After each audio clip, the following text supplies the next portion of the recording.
एकूण किती दुचाकी होत्या? नमस्कार, मी रामेश्वर व्यंजने, उपविभागीय पोलीस अधिकारी नांदेड शहर.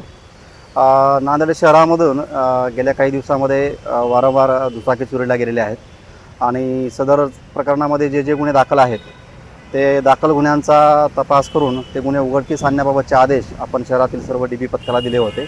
त्यामध्ये शिवाजीनगरच्या DB पथकाने, गुन्हे शोध पथकाने एक संशयित इसम जो यापूर्वी अभिलेखावरला मोटरसायकल चोर आहे, रमेश कायापाक, त्याला ताब्यात घेतलं होतं आणि ताब्यात घेतल्यानंतर त्याच्याकडे विचारपूस केली असता त्यांनी शहरातील तसेच नांदेड जिल्ह्यातील आणि काही बाहेर राज्यातील तेलंगणा येथून देखील गाड्या चोरल्याची कबुली दिली होती आणि त्याच्याकडून आतापर्यंत एकूण 15 गाड्यांची रिकव्हरी आपल्याकडे करण्यात आलेली आहे.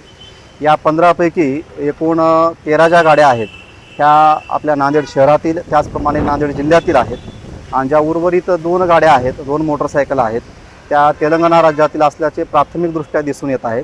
सदर प्रकरणामध्ये तेलंगणा राज्यामध्ये गुन्हा दाखल आहे किंवा नाही याची खात्री आमच्याकडून करण्यात येत आहे.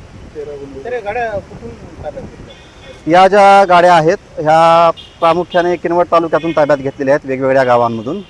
आणि या चोरीला गेलेल्या गाड्यामध्ये एकूण 13 प्रकरणामध्ये आपल्या शहरामध्ये आणि जिल्ह्यामध्ये वेगवेगळ्या पोलीस स्टेशनला गुन्हे दाखल आहेत.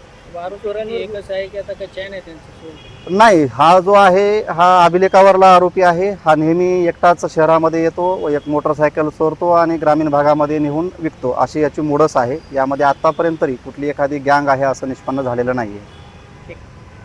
थँक्यू.